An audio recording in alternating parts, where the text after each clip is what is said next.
That's right. Good morning. Good morning and happy Friday.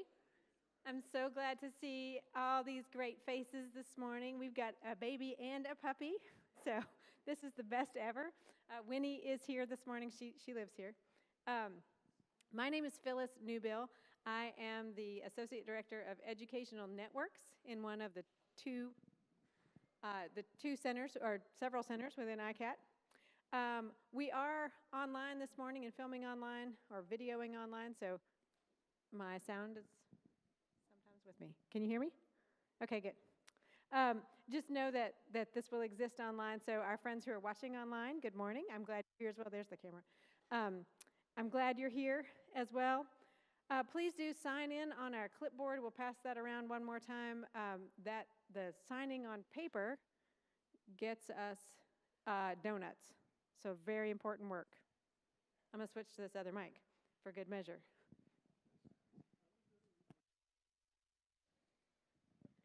And so, yeah, make sure you sign in because we always need donuts and coffee.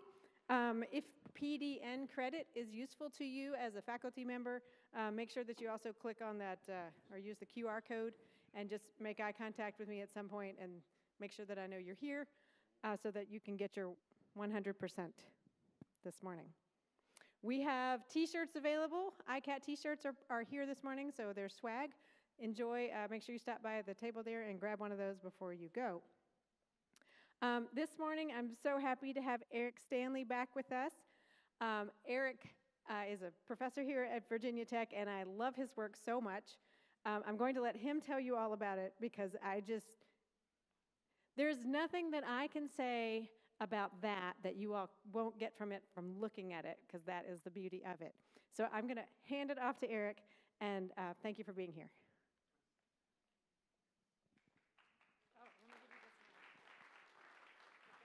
Good morning. Geez, I hope this mic isn't going to do that the whole time. Well, maybe it'll be fun. I don't know. Okay, so I wanted to talk about a specific project that I did that I have an interesting relationship with, it's going to do this, with ICAT. Is this going to do this the whole time? So I keep on having these orbits with ICAT where I'm in a grant collaboration team and I'm just slow. I get on a project, I start thinking about what's going on, and my inspiration is about a year delayed. And so the projects end up taking me a while before they get big traction. And in this case, I started this project called VLOCA. It was about chromatin packing and the paradox of organizing chromatin in gene expression. And it was amazingly interesting to me. And it instigated all sorts of projects that took about 2 years to kind of distill for me. And by 2020, I had done this giant project that really came from chromatin and gene expression. And it was a project that actually funded my studio at home. And it was so involved. It was about a 3-year project. It started before the grant. And from that point, there were a bunch of these other projects that sort of meandered, and it brought me back to ICAT and talking to Ben and people. And I did this collaboration a few years ago with a flower arranger. And I was combining paper with botanicals, and we were talking about how the botanicals, they sort of enter like a zombie state. They don't really stay alive. The water just keeps them, moist and colorful. And at the same time, the paper would decompose with the water. So we wanted to get that exchange going on. And that inspired me again for about a year. And it brought me to thinking about, what could I do with this cut paper? What else haven't I done? I was still doing these bigger projects, but I started doing these little things where I'm putting some layered paper out in the yard, and I'm letting it sit there in the snow and the sun and the rain. And I was getting all these questions in my sketchbook How could I create or mimic variety or natural selection in my process? Because the process itself, I'm pretty controlled, but at the same time, I'm allowing myself to improv. So I'm letting decisions happen, and I'm trying to keep my ego to the side. So I was looking for external things that could feed into this. And at the same time, the projects were so involved. I was spending years on a single project.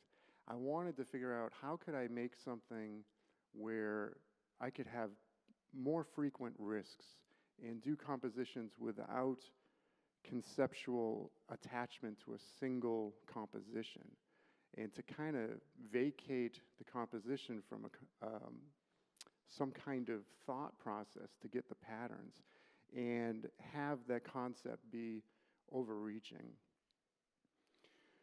So I came up with this plan called Drift, where I had these parameters where I was creating one layered composition every week for a year. And I thought that would be an interesting, the first time I was thinking about this, I thought of it as a performance. It was like a year-long performance. But really it was a routine to get me, only thinking about the aesthetics of the paper layers for a change. And the concept would sort of already be set. And they were all similar. They had the same format, same size.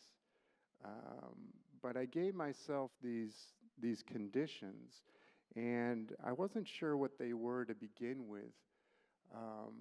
But after a while, I understood the conditions as sort of like this hereditary condition, that they were controls that I would be in control of in the moment. So every week, when I migrate from one composition to the next, I would allow myself three choices. I could either copy it and continue and kind of tweak as I went. I could oppose it altogether, like what is the opposite of this thing? Or I abandon it and just start a new, kind of like a new life form in that way. And I didn't know it at the time, but about halfway through the project, I realized that there were these environmental forces at work that I was out of control of. And the biggest one was time. I mean, I was using every moment, like rushing back to the studio because I only had a week. And, you know, if I couldn't do it in a week, it wasn't going to survive. I would miss it. So time constraints were a huge influence. It would affect the composition, the depth of the cuts, many things. And then just my decision making. You know, when classes started in the fall, I was about halfway through in August, so I was getting close to it. Had a good rhythm, but suddenly I have obligations with my classes. So that definitely influenced how I was making decisions, how ambitious I was going. So between the hereditary and the environmental, suddenly I had this oscillation of variety happening with these compositions. And it was refreshing. You know, I was able to get through things that I probably wouldn't arrive at when I'm working on one composition for an entire year. So I finished 70 compositions in 2022 working this way. I was definitely ahead of schedule. I think I was excited in the beginning, and then in the fall, I had about 8 exhibitions that these things were going to, so it got traction pretty good right out of the gate. But that changed things too, because suddenly I'm shipping things out. I'm still trying to make these things. And then a couple exhibitions, but one in particular in Philadelphia, they wanted the whole thing. So I had to pack it all up and work with that. The way I wanted these presented, I like playing this line of having something kind of sacred about these things. And I do that with my work quite a bit. And when I started, the frames were a cherry, ebonized cherry wood, and they looked very heavy, almost too traditional. I wasn't comfortable with that. So I started to build these frames and paint them out using palettes that reminded me of my kids' toys. And I thought that there was something profane about that. There was something a little bit rebellious to how sacred they were looking. And it worked out. It wasn't really as jarring as I thought. As a matter of fact, it gave me something else to think about. It's like, okay, what composition should I use? And what's the frame colors? How is that going to work? And my wife helped me quite a bit. When we hang these shows now, I'll show you some images in a moment. My family is pretty involved with when we have shows. I like relinquishing that part of it as well. So my wife loved it because she's like, well, we can't have two colors next to each other. And she was really looking at it very aesthetically, which was pleasing. So I'm going to touch briefly as far as collaboration. I collaborate with ICAT, and I have these projects, and then I'm gone for about 2 years. But in my practice, it's all collaboration. This is my team, and I couldn't do it without these people. Celine, in particular, Celine Moe over here, she just guards my every move, and it's fantastic. And I'm able to just make the work, ship it up to Celine, and she just deals with all the business part of it. Eli is pretty new. He's been setting up commissions. I guess I'm lucky to have people with some integrity in New York because that can be tough to find sometimes. Marta Hewitt, I've worked with her for years, and she's connected me with, this is a picture of Vince in here, and Omnia in the background. That was that giant project. Vince has collected all of my major works, so Marta has been instrumental in getting me in front of people and connected with people that really believe in what I'm doing. Koji, just out of the blue, he represents me internationally, and he takes care of the big shows. And he'll only take things if they're paying for the exhibition. It's not collections, it's just sort of on tour. And Peter Means, he's my photographer. He lives down the street, and I cannot shoot my own work. I mean, I shoot it on my phone. I used to try to use lens, really think I'm going to do this seriously, but I end up calling Peter all the time. Peter also, when I get an interview, they'll pay for a photographer. So, do you have a photographer? So I'm always asking Peter, and he'll just come up the hill and work in my studio. Yeah, so this is how it works in my family. When I have a show, I try to get everyone to go. And I don't know what it's like for everyone here. We have a lot of dialogue about life-work balance. There's no such thing for me. There's no such thing. In fact, I advised against it. The more you can integrate your career with your family, I think the happier, at least for me, the happier I am. And sometimes it feels like I'm dragging them around, but at the same time, they're seeing the world. They're seeing it a little differently. And it might take an hour or two. It's like, okay, put the gloves on and let's hang the show. But my relationship to my career and my life is definitely one and the same.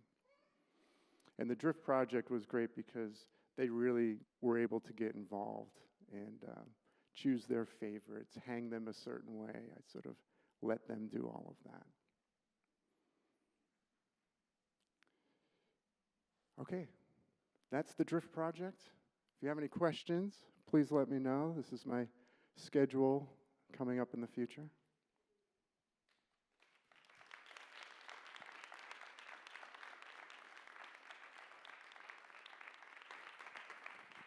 Sorry about these mics. So if you have questions, just wait for me to get to you with the mic so that our friends online can hear us as well as possible. Who's got questions? I have several, but I'll wait for some others.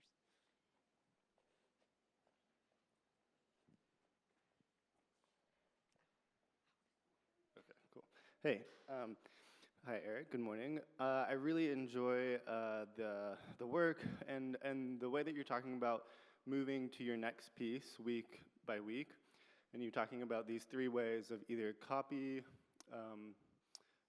abandon, or what was the third one? Sorry. Oppose. Oppose. Right. So you have these three methods. I'm particularly interested in abandon, and how do you know when to abandon something, and what is that process like of cutting something off? Tell us about it. That's good, Nate. Yeah, you go right for the jugular on that. Yeah, abandonment. Actually, it's pretty easy. It's when I don't like it, I'm done, and I allow myself to be judgmental of the work, of course, So abandonment, I don't know, I think in that whole series, it probably happened about a dozen or so times. And sometimes I would, when I would celebrate or continue a work for a couple of weeks, I think I would work through it enough where I'd be like, okay, I'm done, So that would happen too. So I'd get like 4 weeks on one composition that's sort of altered slightly, and then we're on to something completely new.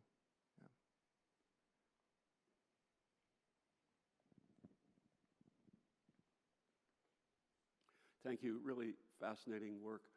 I'm sort of a follow-up on this. Do you have any graphics of the iterative process of any one of them? I do.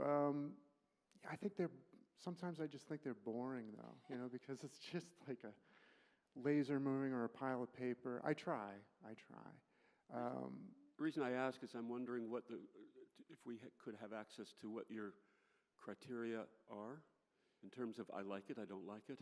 Oh, that kind of stuff. No, I don't think. I don't know if that would be healthy to share even. When I'm in the moment, it's kind of like a flow state of things, and if I become too self-conscious of that part of it, the editing part of it, I think I would probably destroy some of the impulsive drives that are just natural. Yeah, and I think that's why I don't document too well in between, because I just don't have the time. I want to be making this stuff. I want to be in it. Yeah.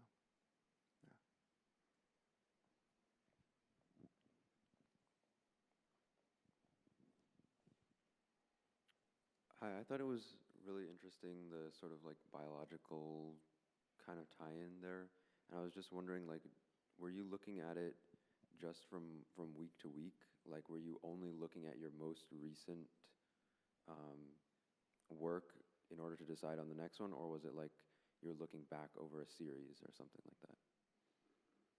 Yeah, that's good. Yeah, honestly, it was both. It was definitely both. I tried to pretend it was week to week, but I couldn't help it, thinking of the whole. But another part of that, what was refreshing about this was not working. Usually, my intentions and my conceptual concerns are driving the work right up front. And that's what keeps me in as I'm going. But those were for long-term projects. I'm attaching to a paradox and visualizing, and it's a long, drawn-out process. So this was really pleasant to kind of outboard the concept to this overarching thing that would last a year. So I could allow myself to be like week by week, but I couldn't help but back away occasionally and look at it, like see the whole species. It was like this pseudo Darwinian thing happening, and like, what is this population, and what haven't I done? I'm going to go on a little tangent here. It probably wouldn't come up as a question. There were 4 pieces that were drawn but never cut because they were too complex, and I didn't have the time. So there were some that actually just didn't survive. I didn't make it.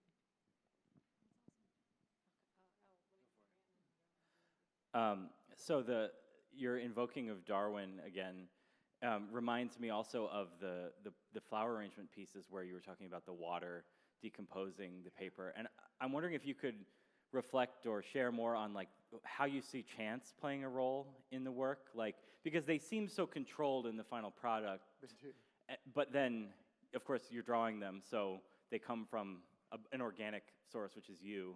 So yeah. I'll try to keep it simple, because that's on my mind quite a bit. You know, where is my ego?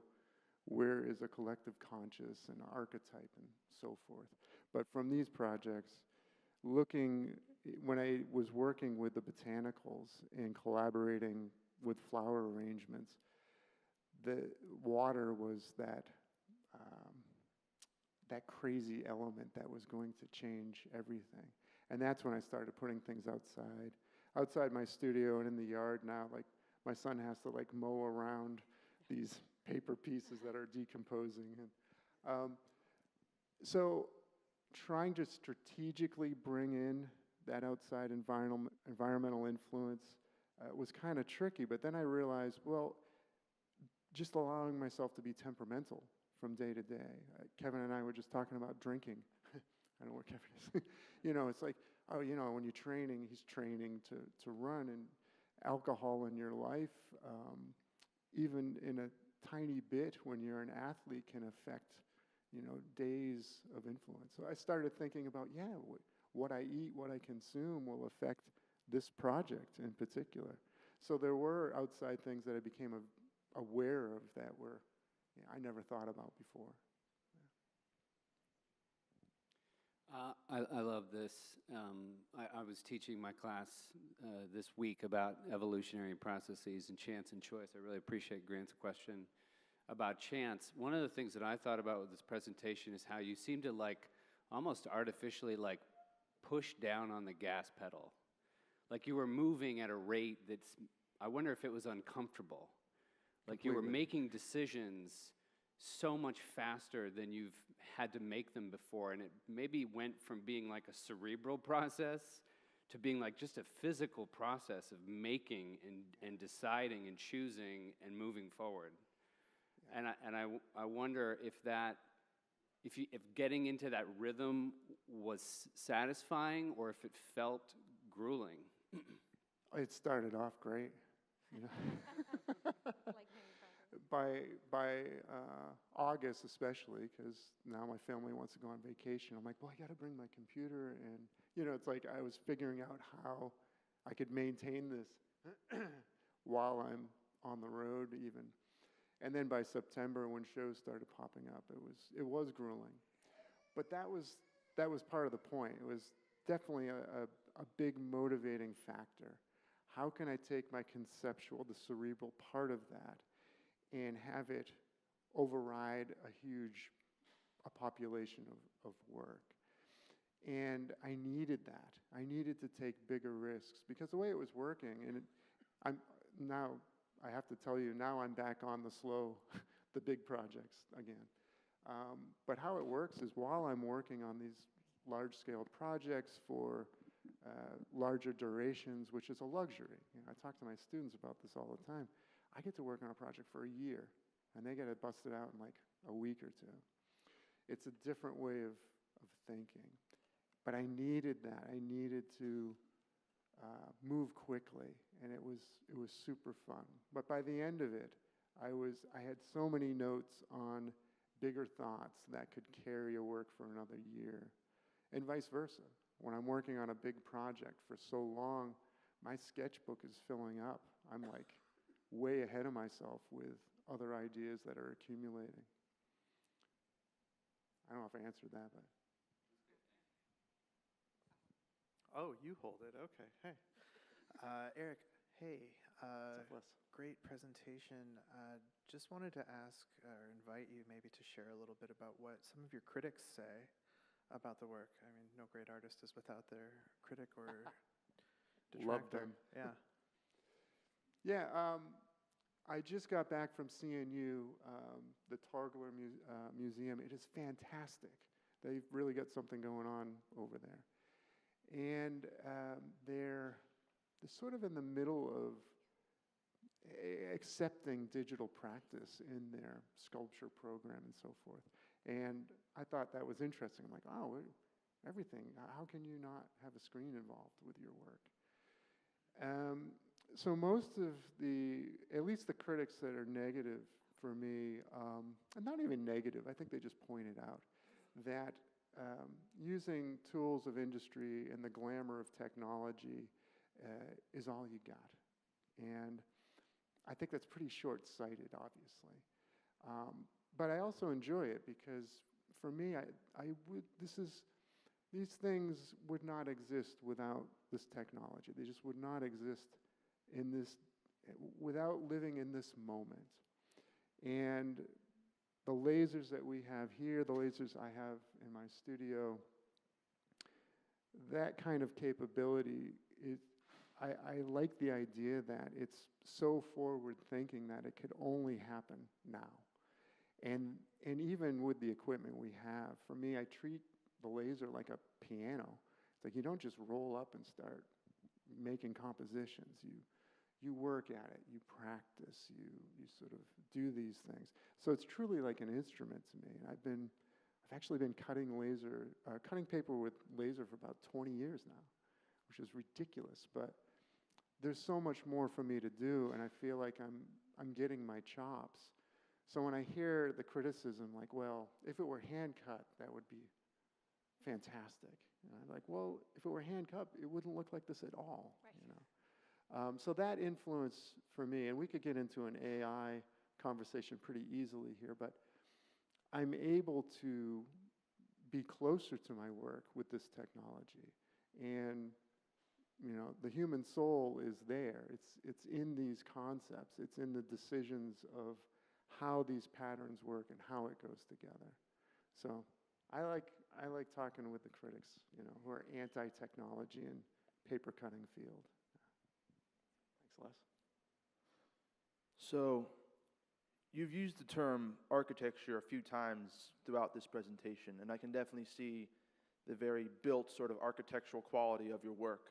And I was just wondering your opinion, would you consider yourself more artist or more architect? Yeah, definitely not architect. And I use that term for architects in the room, you know, very dramatically. They're built spaces. There's a phenomenology to the work, but I'm very much a temperamental, emotional artist. We've had one come in. I wasn't checking my phone, so because I'm, hosting a thing, but here it is. Anyway, can you talk about how you have combined being an artist, a scholar, and an entrepreneur all at once? Oh, sure. Well, the entrepreneur part is easy because I have a team. I mean, that's the collaborative part of it. I am naturally an extrovert, and if I were selling my work, I probably would spend all my time talking to people, and I'd never be able to make it. And years ago, I remember reading Daniel Pink, and where, if you have something in your practice or your business that you can subcontract, do it. And then find the things that only you can do and concentrate on those things. And I really took that to heart. So I've outboarded as much as I can. And if you want to call that entrepreneurial, then, well, there you go. Yeah. The scholar part, I guess, I don't know, that's kind of a scary word. I just think, I overthink. I have an obsessive compulsive curiosity. And so I read too much, and I really love a good paradox. So that kind of intellectual side just feeds the work. They're coming in every channel. Hang on, I got one. In terms of taking frequent compositional risks, how often do you reject the result? Or have you utilized all of your compositions in some manner? How often do you reject a result? Or have you used them all? Oh, from the Drift project. Yeah. Oh, yeah, there's, just like natural selection, there's probably more that don't survive than make it. Quite a bit didn't make it. The problem was with the time constraints, I had to act quickly on killing it. Like, if it was not going to make it, I had to be very definite and quick, because that meant I had to get going on what's this going to be this week? But there was a week where I think I rejected or started four different drawings, and I'm like, what is going on with me? I couldn't do it. And I was down to like 3 days or so, and finally I got something. I'm like, all right, this is going to be it. It might be a shallow one. We might be talking 35 layers here, but I think this is going to survive. I'm in a human-computer interaction class, and I was wondering, you mentioned technology and how your critics sometimes criticize you for it. How do you feel that your ability to use that technology has sort of impacted your ability to express yourself accurately or quickly, or get what you have in your mind out into paper? Fully. I studied, I came up as a painter, and as a kid just drawing. That was sort of what occupied my time. And I could draw from life, I could draw people, and it took a while for me to kind of overcome that and learn there were other ways to bring things into the world. But it was a good experience. I think I kept the sort of idea of process from a traditional standpoint. So embracing technology was not that big of a stretch exactly. However, it provided me with an ability to enter the work at a level more suiting to how I see the world. And I don't know what it's like for everyone else, but my mind visually, when I'm looking at things, my eye and my focus, I am looking at detail very quickly. The human eye can go super fast this way. But at the same time, I can get a holistic view. It's the same thing, screen-based work. I can get this holistic view, but then I'm magnified and I am literally drawing with a gaming mouse these curves that, I'm spending sometimes like way too long, like 20 minutes in this little area, and then I'm backing up and I'm like, oh, that was like a quarter of an inch, So I think that's how my mind sees the world, It could be anything. I'm looking at a sunset, and then the next minute I'm looking at a mosquito. So that technology allowed that for me in my practice. Yeah. Well, I want to thank you, Eric, as always, for being here, for sharing your wonderful work with us and your processes and your family and all of the pieces together. Thank you all for being here this morning. I hope that the rest of your Friday is amazing and that you have a great weekend. We'll be back here next week, same time, same place, more donuts. See you then. Thank Thanks, you. Eric. Thank you.